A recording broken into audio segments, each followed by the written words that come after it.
Hi, I'm Christi Howen, and this is a Christi Vet.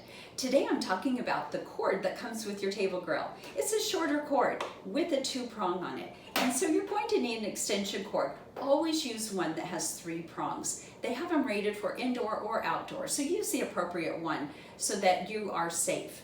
You can plug in multiple grills. I've had up to 4 going in my house at once, but I've separated them, plugged into different circuits. Check your breaker to find out where your different plug-ins are on your circuit, and that way you don't overload anything. However, if you use a surge protected power strip, this is really helpful because you can plug a couple of grills into it and it will trip here and not at your breaker.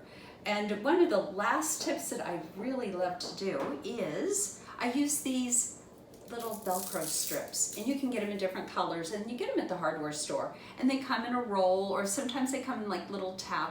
It depends on how big your table leg is, but I always secure things very tightly to my table leg so that there's no chance of anybody tripping over it. Happy grilling.